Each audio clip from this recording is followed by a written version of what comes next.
மிகப்பெரிய தியாகங்கள் எங்களுடைய இமாம்களினால் செய்யப்பட்டிருக்கிறது. முஹத்திதீன்கள் செய்தார்கள். சஹாபாக்களுடைய காலத்துக்கு பிறகுள்ள காலத்தை எடுத்து பார்ப்போம். சஹாபாக்களுடைய காலம், அவங்களுடைய காலத்துக்கு பிறகு தாபிஈன்கள் வந்தார்கள். மதீனால இமாம் சயீத் இப்னுல் முஸையிப் ரஹிமஹுல்லாஹ் மிகப்பெரிய இமாமாக இருந்தாங்க. இமாம் மாலிக் ரஹிமஹுல்லாஹ் அவங்களுடைய உஸ்தாதுடைய உஸ்தாதாக கருதப்பட்டவர்கள். அதே போன்று மதீனால இருந்தவர்கள் ரபீஅத் இப்னு அபி அப்துர் ரஹ்மான் ரஹிமஹுல்லாஹ் இருந்தாங்க.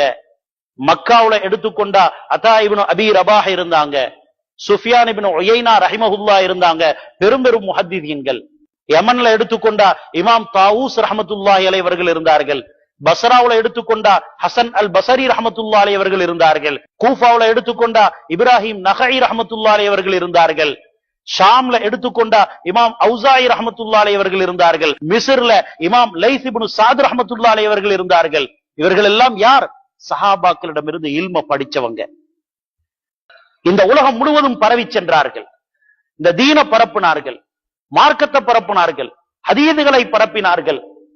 இமாம் ஷாஃபி ரஹிமஹுல்லாஹ், இமாம் அபு ஹனீஃபா ரஹிமஹுல்லாஹ், இமாம் மாலிக் ரஹ்மத்துல்லாஹி அலைஹி. எப்படிப்பட்டவர்கள் இமாம் மாலிக் ரஹிமஹுல்லாஹ்?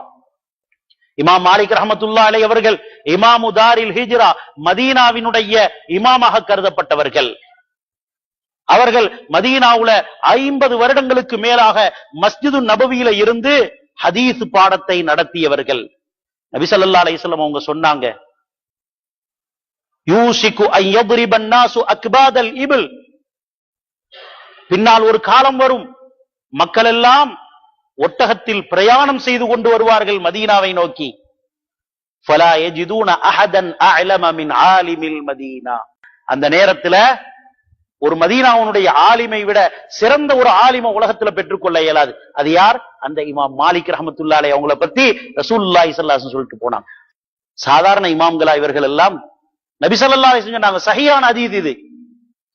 பின்னால் ஒரு காலம் வரும், மக்கள் எல்லாம் இல்மை தேடி வருவார்கள். அந்த நேரத்துல மதீனாவுல ஒரு ஆலிம் இருப்பார், அவரை விட சிறந்த ஒரு ஆலிமை உலகத்துல பெற்றுக்கொள்ள இயலாது. இமாம் மாலிக் ரஹ்மத்துல்லாஹி அலைஹி அவங்கள பத்தி சொன்னாங்க.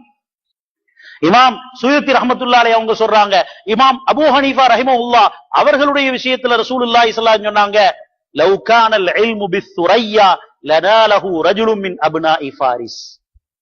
இந்த தீனுடைய இல்ம் இருக்கிறது, அது சுரையா என்ற நட்சத்திரத்துல இருந்தாலும் கூட பாரசீகர்களில் ஒரு மனிதர் வருவார், அவர் அதை பெற்றுக் கொள்வார்.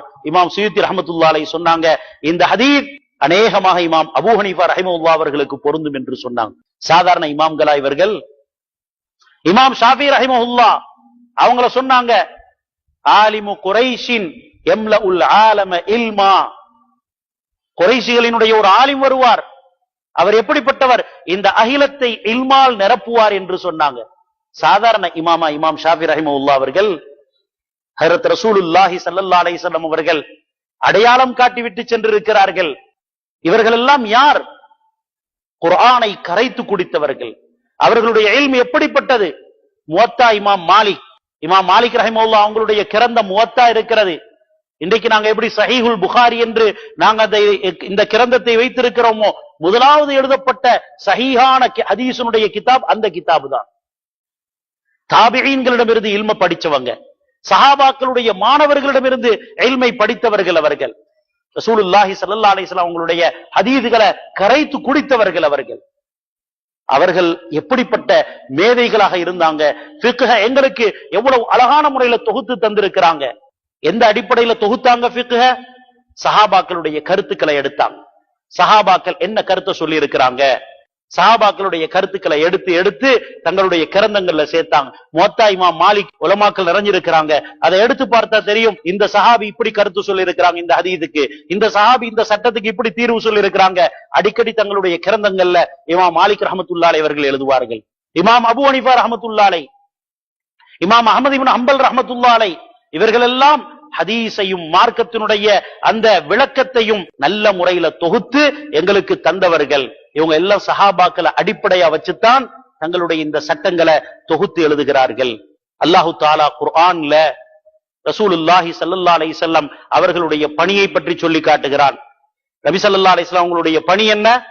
குர்ஆனை விளக்குவது, குர்ஆனை விளக்குறது. وَأَنزَلْنَا إِلَيْكَ الْكِتَابَ وَأَنزَلْنَا إِلَيْكَ الذِّكْرَ لِتُبَيِّنَ لِلنَّاسِ مَا نُزِّلَ إِلَيْهِمْ وَلَعَلَّهُمْ يَتَفَكَّرُونَ. குர்ஆன்ல அல்லாஹ் சொல்லி காட்டுகிறான், நபியே குர்ஆனை நாம் உங்களுக்கு இறக்கி வச்சிருக்கிறோம். எதுக்காக வேண்டி? நீங்க மக்களுக்கு விளங்கப்படுத்துறதுக்காக. இன்னைக்கு ஒரு கூட்டம் சொல்லுது, குர்ஆனை நாங்க எல்லாரும் சுயமா விளங்கி கொள்ளலாம், யாருடைய விளக்கமும் தேவையில்லை. ஆனா அல்லாஹ் சொல்கிறான், குர்ஆனை நாங்க இறக்கி வச்சிருக்கிறோம் எதுக்காக? லிதுபையின லின்னாஸ், நபியே நீங்க விளக்கி கொடுக்கணும். நபி ஸல்லல்லாஹு அலைஹி வஸல்லம் விளங்கப்படுத்துறத விளங்குறது தான் உண்மையான விளக்கம். எங்களுடைய இஷ்டத்துக்கு குர்ஆனை நாங்க விளங்க இயலாது, எங்களுடைய இஷ்டத்துக்கு நாங்க ஹதீஸ்களை விளங்க இயலாது. நபி ஸல்லல்லாஹு அலைஹி வஸல்லம் உங்களுடைய வேலைகள் என்ன?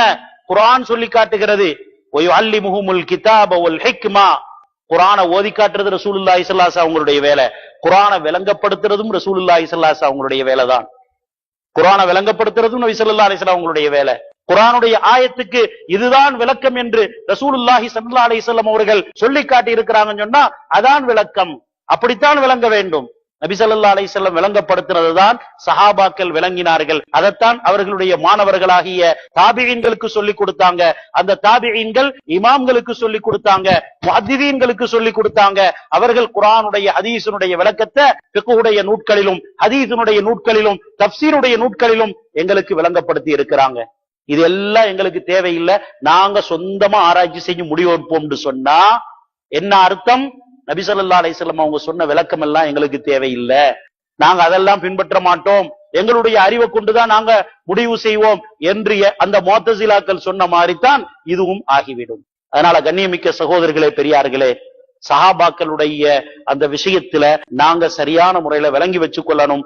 எங்களுடைய கருத்து அஹ்லுஸ் சுன்னா வல் ஜமாஅவுடைய கருத்து என்னன்னு சொன்னா, சஹாபாக்கள் சொல்லக்கூடிய விஷயங்கள் இருக்கிறதே அதுக்கு நாங்க முன்னுரிமை கொடுப்போம். இமாம்கள் அந்த அடிப்படையில தான் தங்களுடைய ஃபிக்ஹுடைய சட்டங்களை என்ன செஞ்சிருக்கிறாங்க, தொகுத்து தந்திருக்கிறாங்க. இந்த குழப்பங்களுடைய அடிப்படை எங்க ஆரம்பிக்குது என்று சொன்னா, ரசூலுல்லாஹி ஸல்லல்லாஹு அலைஹி வஸல்லம் அவர்கள் இது உணர்ந்திருந்ததுனாலதான் இந்த உம்மத்துக்கு சஹாபாக்களை பத்தி அடிக்கடி சொல்லிக்கொண்டே இருந்தாங்க. சஹாபாக்களுடைய விஷயத்துல ரொம்ப பேணுதலா இருந்து கொள்ளுங்க, அவர்களுடைய விஷயத்துல நீங்க குறை சொல்லி விடாதீர்கள். இவ்வளவு சொன்னது காரணம் என்னன்னு சொன்னா, இது போன்ற வழிகேட்டினுடைய ஆரம்பம் வர்றது சஹாபாக்களை குறை சொல்றதுனாலதான். அதனால என்ன ஆகுது என்று சொன்னால், வெறும் அறிவை வச்சு பேசுறதுனால மார்க்கத்தினுடைய சட்டங்கள்ல விதவிதமான தீர்ப்புகள் வர ஆரம்பிச்சிருது.